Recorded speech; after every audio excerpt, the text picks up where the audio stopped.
Hello final, देखो next ये है हमारे पास direct sum of subspaces. Direct sum of subspaces का मतलब है a vector space V is said to be direct sum of its two subspaces. यानी इसके दो सब स्पेस का हम डायरेक्ट सम कब बोलेंगे? जब कोई एक ऐसा V एलिमेंट होगा V equal to W1 plus WC, जो जहाँ से W1 तो कहाँ से उठा रखे? कैपिटल W1 से, और स्मॉल W2 कहाँ से उठा रखे? कैपिटल W2 को। यानी हम उनको लीनियर कॉम्बिनेशन में दिखा सकते हैं, बट कैसे दिखा सकते हैं? Uniquely expression. यानी उनका जो एक्सप्रेशन है वो क्या होना चाहिए? आपका यूनिकली होना चाहिए। तब हम उनको किस में दिखा सकते हैं? कब हम क्या बोल सकते हैं? Direct sum of subspaces. ठीक है, इसको डिनोट कैसे करेंगे कि capital V equal to W1 into W2। आगे बात समझ में? कुछ एग्जाम्पल के थ्रू आपको एग्जाम्पल देती हूँ। फॉर एग्जाम्पल मेरे पास क्या आ गया? W1 है वही x कोमा 0 0, एंड W2 क्या है आपका? 0 कोमा y कोमा 0।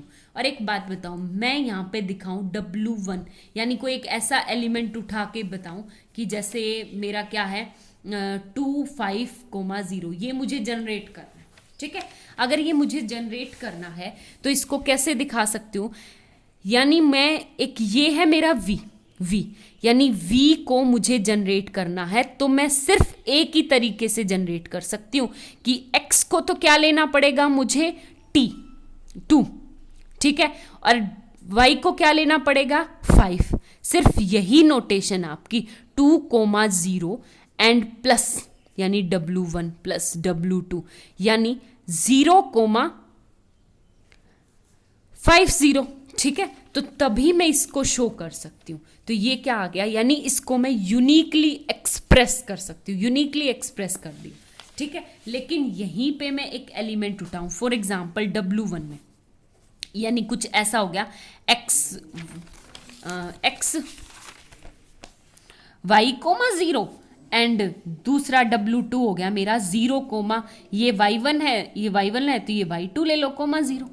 ठीक है, आगे बात समझ में? और मुझे 2 5 0 को एक्सप्रेस करना है V को। तो एक बात बताओ, मैं इसको ऐसे भी तो एक्सप्रेस कर सकती हूँ, 2 कोमा V को ही एक्सप्रेस करना है 2 5 0 को, 2 कोमा 2 0 प्लस 2 कोमा 0 कोमा 3 0। तो एक बात बताओ, ये कैपिटल W1 से ये कैपिटल, और दोनों का सम V के इक्वल आ गया। लेकिन वही मैं आपको इसको V को कुछ इस तरह से भी तो दिखा सकती हूँ, 2 comma 3 comma 0 plus 0 comma 2 comma 0। ठीक है, यानी मैंने V को कितने वे में दिखा दिया? 2 वे में। यूनिकली नहीं है। अगर ये यूनिकली नहीं है, यूनिकली नहीं एक्सप्रेस कर सकते, तो इसका मतलब ये W1 प्लस W2 जो है वो सिंपल लीनियर सम है। ठीक है, वो डायरेक्ट सम नहीं है। आगे बात समझ में? तो सिंपल लीनियर सम है, वो डायरेक्ट सम नहीं है। इसके ऊपर बेस्ड नेक्स्ट देखो हमारे पास एक और तरीका, हमारे डिसजॉइंट। हमारी नेक्स्ट डेफिनेशन है आपकी डिसजॉइंट। बिल्कुल नाम से ही डिफाइंड है डिसजॉइंट। डिसजॉइंट सबस्पेस का मतलब होता है, जैसे मेरे पास अगर मैं वेन डायग्राम में आपका सिंपल बात करूं, ये W1 है, ये W2 है। डिसजॉइंट का मतलब है कि इन दोनों के इंटरसेक्शन में कुछ ना आए, सिंपल 0 आए। सब स्पेस है तो 0 तो रहेगा। यानी W1 एंड W2 अगर आपके पास दो सब स्पेसिस है, और उनको डिसजॉइंट सब स्पेस कब बोलेंगे? जब W1 इंटरसेक्शन W2 में कितने एलिमेंट आए? सिंगल 0, यानी 0 0 0। एडिटिव आइडेंटिटी तो होगी, तो कितने एलिमेंट आने चाहिए? सिंगल 0। ये ट्रिपल तो गलत लिखी, सिंगल 0 एलिमेंट। ठीक है, तो आपके पास सिंगल 0 एलिमेंट आए तो वो क्या होता है? आपकी डिसजॉइंट सबस्पेस। ठीक है, नेक्स्ट थ्योरम देखो आप। हेलो स्टूडेंट्स, देखो आपको इसमें क्या करना है। नेक्स्ट थ्योरम दी है हमने, इसने कहा the necessary and sufficient condition of a vector space VF to be a direct sum. मतलब उसको डायरेक्ट सम कब बोलेंगे? If it's subspace W1 plus, यानी आपको क्या प्रूव करना है कि V equal to W1 plus W2 आपका direct sum, if and only if वो दो कंडीशन होल्ड करेगा, क्या, इन दोनों को, यानी v equal to W1 plus W2 and second वाली कि W1 intersection W2 equal to 0। यानी आपका क्या है कि दो सब स्पेस आपके डायरेक्ट सम कब होंगे, जब मेरे पास वो लीनियर कॉम्बिनेशन में हो और दूसरा उन दोनों का इंटरसेक्शन क्या हो, 0 हो।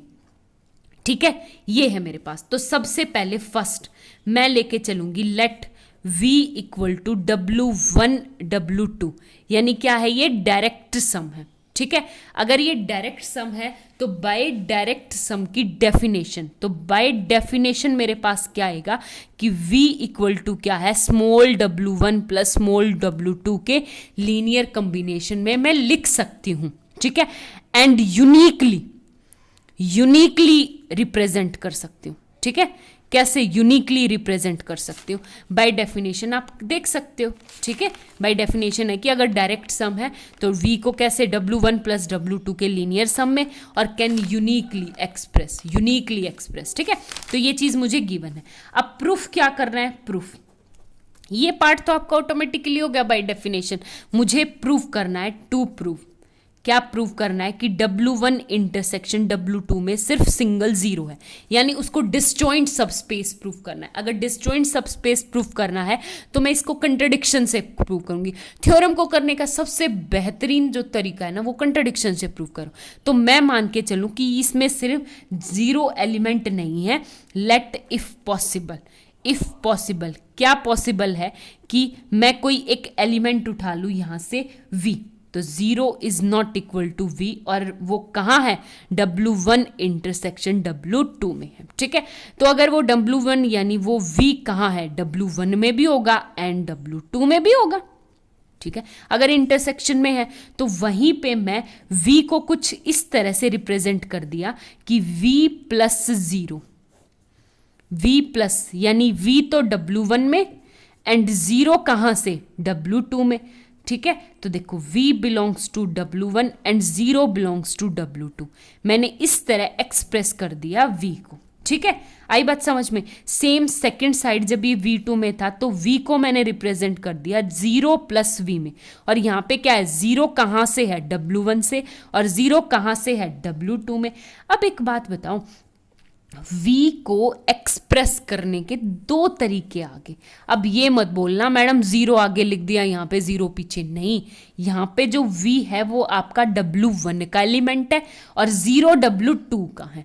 यहाँ पे क्या है, 0 आपका W1 का है और 0 ये क्या, सॉरी, v कहाँ है, W2 का है। तो यानी एक v को मैंने दो तरीकों से एक्सप्रेस कर दिया। बट जो मुझे गिवन दे रखा है वो डायरेक्ट सम है, और डायरेक्ट सम ये कहता है कि हम उसको कैसे रिप्रेजेंट कर सकते हैं, यूनिकली रिप्रेजेंट कर सकते हैं। तो hence it is a contradiction. हमारी क्या कंट्राडिक्शन आ गई कि v और कोई नहीं, आपका 0 के ही इक्वल आएगा, यानी v इक्वल टू 0, यानी W1 इंटरसेक्शन W2 में सिंगल क्या आएगा, आपका 0 एलिमेंट। आगे बात समझ में, ये थी आपकी सिंपल सी। ठीक है, अब सेकंड क्या है मेरा, कि मेरा गिवन है, ये तो कौन सी थी, नेसेसरी कंडीशन। अब सफिशिएंट कंडीशन आ गई। सफिशिएंट कंडीशन में क्या है, देखो गिवन क्या है कि v equal to W1 plus W2, and दूसरी चीज W1 इंटरसेक्शन W2 में क्या है, सिंगल 0 एलिमेंट। और हमें प्रूव क्या करना है, हमें प्रूव ये करना है कि हमारा जो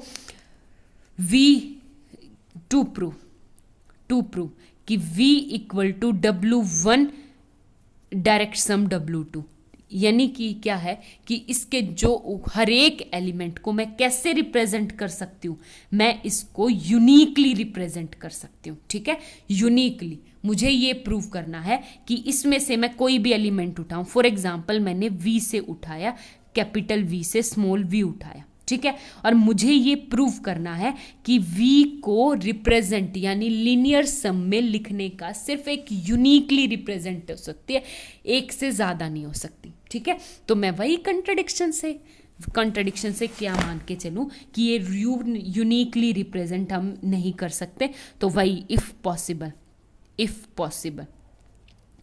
क्या पॉसिबल कि v को मैंने दो तरीकों से लिख दिया, एक तो स्मॉल w1 एक स्मॉल w2, और वेयर क्या है, स्मॉल w1 कैपिटल W1 में से है एंड स्मॉल w2 का है कैपिटल W2 में से। सेम v को मैं दूसरे तरीके से W1 dash plus W2 dash, यानी इसकी दो रिप्रेजेंटेशन लेके चलूंगी, तो ये क्या आ गया, W1 डैश किस में से है, W1 में, एंड W2 डैश किस में से है, कैपिटल W2 में। आगे बात समझ में, ये आ गया। तो एक बात बताओ, v इसके तो ये दोनों इक्वल हो जाएंगे, यानी W1 प्लस W2 इक्वल हो गया किस में, W1 dash plus W2 dash के इक्वल हो गया, क्योंकि दोनों इक्वल है। तो एक बात बताओ, यहाँ से मैंने इसको ले लिया, W1 minus W1 dash equal हो गया W2 डैश माइनस W2, ठीक है, ये आ गया। तो एक सीधी सी बात है कि आपका W1 is subspace and W2 is also subspace, ठीक है। तो मैं सिंगल इसको पकड़ के लेके चलूं या इसको किसी को भी लूं, तो W1 आपका W कैपिटल W1 में है, और तो W1 डैश भी किस में है, कैपिटल W1 में है।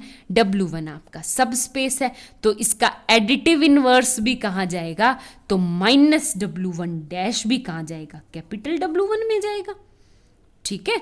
आगे बात समझ में, तो ये क्या है, इन दोनों का लीनियर सम, इन दोनों का लीनियर, W1 में ये, तो ये क्या आ जाएगा, W1 माइनस W1 डैश भी किस में चला गया, कैपिटल W1 में।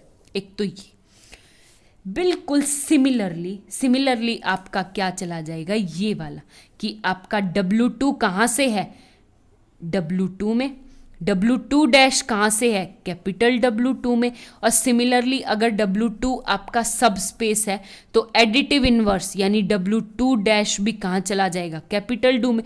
अब इन दोनों का लीनियर सम यानी W2 माइनस W डैश किस में चला गया, W2 में, ठीक है। ये तो बहुत बेसिक सा काम है।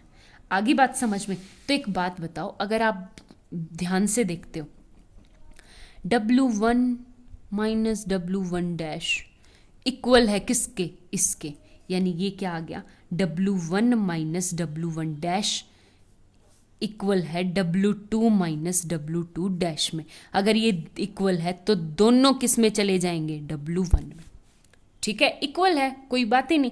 सेम ऐसे ही आपका W1 minus W1 dash equal हो गया W2 माइनस W2 डैश में, तो वो किस में चला जाएगा, W2 में। इसका मतलब ये दोनों एलिमेंट यानी ये भी और ये भी इन दोनों के किस में चला गया, इंटरसेक्शन में, यानी W1 minus W1 dash equal W2 minus W2 dash, दोनों इक्वल है, और वो किस में चले गए, W1 इंटरसेक्शन W2 में भी चले गए, W1 में भी थे W2 में। और एक बात बताओ, मुझे गिवन क्या है कि इंटरसेक्शन में क्या है, सिंगल जीरो अवेलेबल है, ठीक है। देखो ये चीज़, इंटरसेक्शन में सिंगल जीरो एलिमेंट है, गिवन है, तो यहाँ से क्या आ गया कि सबसे पहले में यानी W1 minus W1 dash equal to zero and W2 minus W2 dash equal to zero, यानी W1 equal to W1 dash and W2 equal to W dash. यानी मैं क्या लेके चली थी, यूनिक रिप्रेजेंट लेके चली थी, ये तो दोनों ही एक दूसरे के इक्वल आ गए, तो hence this is a contradiction. और आपका क्या आ जाएगा, यानी सिर्फ V को रिप्रेजेंट करने का सिंगल तरीका, अगर मैं कोई और उठाती हूँ तो उसको इक्वल ही आ गया, ठीक है। तो हेंस प्रूफ।